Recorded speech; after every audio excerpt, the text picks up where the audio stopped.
Hello दोस्तों, स्वागत है आपका एक नई वीडियो में। तो इससे पहले हमने चीन के साथ रेलवे फ्यूचर के बारे में वीडियो बनाई थी कि 2030 में क्या एक्सपेक्टेशन हम लोग चाइनीज और इंडियन रेलवे से कर सकते हैं। और आज चलेंगे पाकिस्तान। कुछ पैमानों पर 2030 में इंडियन और पाकिस्तानी रेलवे को कंपेयर करने की कोशिश करेंगे और देखेंगे कि सीपैक के तहत बनने वाले प्रोजेक्ट्स, भारत में रेलवे के अंडर बन रहे प्रोजेक्ट्स आखिर 2030 तक दोनों रेलवे की शक्लों को कितना बदलेंगे और क्या 2030 की पाकिस्तानी रेलवे इंडियन रेलवे से कट टू कट कंपैरिजन कर पाएगी। हेलो दोस्तों, मेरा नाम है दीपक, आप देख रहे हैं इनक्रेडिबल फॉर यू। तो आइए शुरू करते हैं।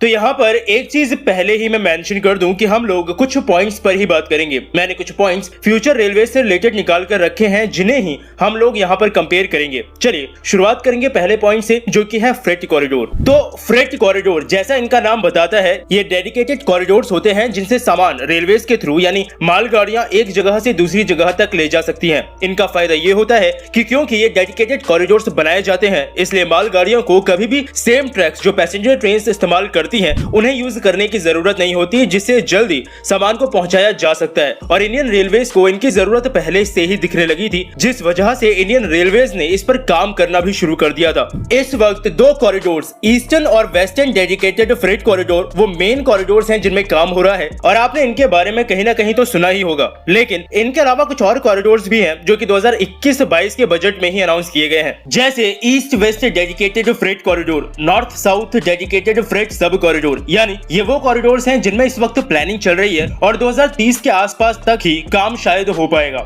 यानी अभी अगर 2030 की बात की जाए तो इंडियन रेलवेज में आपको काफी ऐसे कॉरिडोर्स देखने को मिलेंगे जो कि एक पूरा जाल बिछा देंगे इंडिया में, जिससे सामान को जल्दी और फास्ट तरीके से एक जगह से दूसरी जगह तक पहुंचाया जा सकेगा और शायद ये जरूरत भी बन ही जाएगा 2030 तक। जबकि अगर बात करें पाकिस्तान की, तो कुछ समय पहले की ही रिपोर्ट है जिसमें लिखा है कि फीजिबिलिटी रिपोर्ट पाकिस्तान के फ्रेट कॉरिडोर की तैयार कर ली गई है। जहां तक मुझे पता है, शायद कुछ साल पहले पाकिस्तानी रेलवेज ने फ्रेट कॉरिडोर के लिए प्लानिंग की थी, लेकिन बीच में वो प्रोजेक्ट पता नहीं दब गया था या क्या हुआ था, क्योंकि कोई खास अपडेट प्रोजेक्ट के बारे में नहीं मिल रही थी। लेकिन पाकिस्तानी रेलवेज ने इस वक्त कराची पोर्ट और पिपरी यार्ड के बीच में एक डेडिकेटेड कॉरिडोर फ्रेट ट्रेन के लिए बनाने की प्लानिंग की है, जो कि शायद 50 किलोमीटर के आसपास का होगा। वैसे हमारा वेस्टर्न डेडिकेटेड कॉरिडोर ही करीबन 1500 किलोमीटर का है, लेकिन पाकिस्तान का एरिया भी कम है। दूसरा, ये जो कॉरिडोर फ्यूचर में बिछाया जाएगा, इसमें फ्रेट ट्रेन के थ्रू कंटेनर्स को ही ट्रांसपोर्ट किया जाएगा कराची पोर्ट से पिपरी यार्ड तक। यानी पिपरी यार्ड के बाद कंट्री के अंदर बाकी जगहों पे नॉर्मल तरीके से ही सामान पहुंचाया जाएगा, क्योंकि मेन फोकस कराची पोर्ट से पिपरी यार्ड तक ही रखा गया है।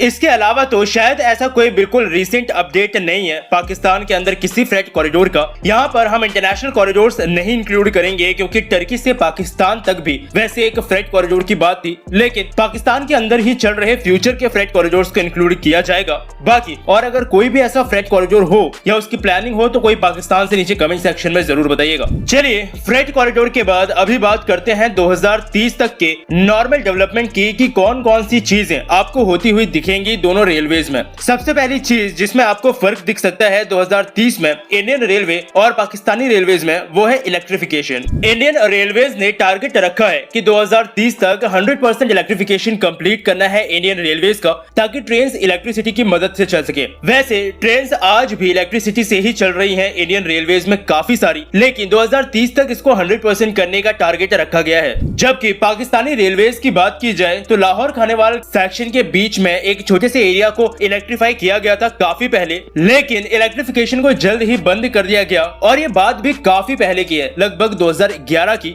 और ऐसा कोई इनिशिएटिव अभी तो शायद नहीं है जिसके तहत पाकिस्तान के पूरे रेलवे नेटवर्क को इलेक्ट्रीफाई करने के बारे में सोचा जा रहा हो। यानी 2030 तक शायद इलेक्ट्रिफिकेशन सबसे बड़ा डिफरेंस हो सकता है दोनों रेलवेज में। दूसरी बात करें तो कुछ रेल लाइंस हैं जो कि पाकिस्तानी रेलवेज ने प्रपोज किए हैं ग्वादर पोर्ट को सेंट्रल एशिया से कनेक्ट करने के लिए, जिसमें Karachi Gwadar railway line, Gwadar Mastung branch line जैसी कुछ लाइंस इंक्लूडेड हैं जिनमें फ्यूचर में काम होगा। इसके अलावा सीपेक के तहत मेन रेलवे लाइन 1 ML1 भी बोलते हैं इसको, यह भी एक काफी बड़ा प्रोजेक्ट है सीपेक के सेकंड फेज का, और इसको पाकिस्तान की हिस्ट्री में रेलवेज में होने वाला सबसे बड़ा एक्सपेंशन भी कहा जा सकता है। इसके अलावा काराकोरम रेलवेज को भी इस वक्त तक प्रपोज किया गया है, जिसमें शायद एक मेन रेल लिंक एस्टैब्लिश किया जाएगा चाइना के साथ, दोनों कंट्रीज में ट्रेड को इम्प्रूव करने के लिए। और बिल्कुल ऐसा ही होगा लगभग ग्वादर लिंक, जहां पर पाकिस्तानी रेलवेज ने शायद फिजिबिलिटी स्टडी कंप्लीट कर ली है, जिसके तहत ट्रैक बिछाया जाएगा पाकिस्तान से तुर्कमेनिस्तान तक अफगानिस्तान के थ्रू होते हुए।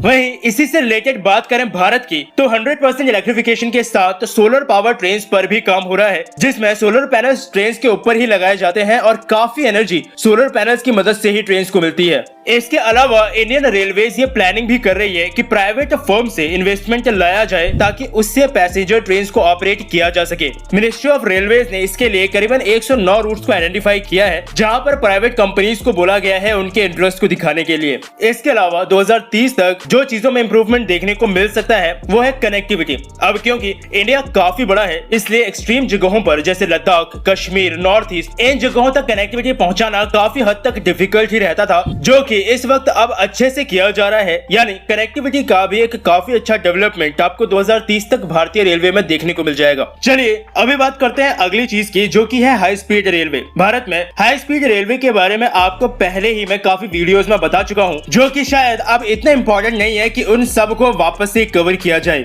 जस्ट एक ब्रीफ 2-3 लाइनों में अगर बता दूं तो Mumbai Ahmedabad high speed corridor वाले सेक्शन में इस वक्त काम हो रहा है, और बाकी और भी कुछ कॉरिडोर्स हैं जिनको इस वक्त तक प्रपोज किया गया है, और कुछ गिने चुने कॉरिडोर्स हैं जिनका कंप्लीशन डेट का टारगेट 2030-31 का ही रखा गया है। यानी 3-4 कॉरिडोर्स अगर टाइम पे पूरे हो गए तो आपको 2030 से 31 तक देखने को मिल सकते हैं। वहीं अगर बात करें पाकिस्तान की, तो मुझे कोई जानकारी नहीं थी कि कोई बुलेट ट्रेन का प्रोजेक्ट पाकिस्तान में है या फिर इस तरह की किसी भी प्रोजेक्ट की प्लानिंग की गई है, क्योंकि 2016 में पाकिस्तानी रेलवे मिनिस्टर ने ही बोला था कि पाकिस्तान बुलेट ट्रेन को अफोर्ड नहीं कर सकता, क्योंकि देखो बुलेट ट्रेन बनाने के लिए अच्छा खासा पैसा चाहिए, वो बात तो है ही, लेकिन फिर बुलेट ट्रेन के लिए रूट तय होना बहुत जरूरी है जिसमें लोग ट्रेवल कर सके, वो जो कि इसे अफोर्ड कर सकते हैं, क्योंकि बुलेट ट्रेन की टिकट का प्राइस थोड़ा महंगा ही होता है। लेकिन YouTube पर एक वीडियो मैंने देखी थी जिसमें एक कॉन्सेप्ट की बात की गई थी। ये पाकिस्तानी चैनल की ही वीडियो थी, मैं चाहे तो लिंक नीचे डिस्क्रिप्शन बॉक्स में डाल दूंगा, जहां पर ये बताया गया है कि कराची से पेशावर के बीच में फ्यूचर में बुलेट ट्रेन पॉसिबल हो सकती है,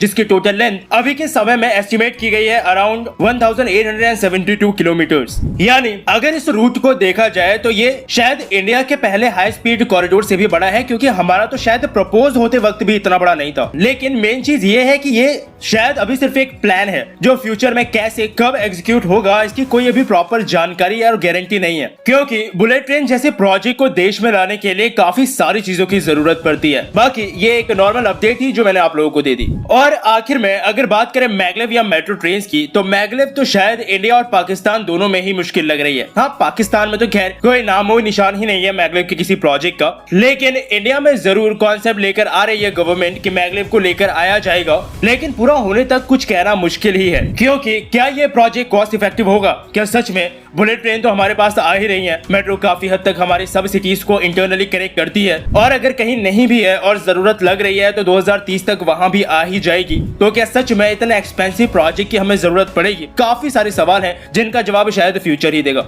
वीडियो की बात करें तो ऑलरेडी काफी लंबी हो गई है, लेकिन सबसे पहले शायद जो चीज करनी चाहिए दोनों रेलवे सिस्टम्स को वो ये कि ट्रेन टाइम पे चलाएं। अभी जो ट्रेन हैं उनमें और बेहतर सुविधाएं बनाएं और उनको और ज्यादा सेफ बनाएं, ताकि एक्सीडेंट वगैरह के चांसेस कम से कम हो। वैसे इंडियन रेलवेज इस वक्त इस पे धीरे धीरे काम कर रही है, और उम्मीद करते हैं कि काम ऐसे ही होता रहे, ताकि फ्यूचर में एक अच्छा मॉडर्न रेलवे सिस्टम हमें देखने को मिले। तो बस अभी इस वीडियो के लिए इतना ही। मिलता हूँ आपसे एक और नए इंटरेस्टिंग टॉपिक की एक नई वीडियो के साथ। तब तक के लिए अलविदा।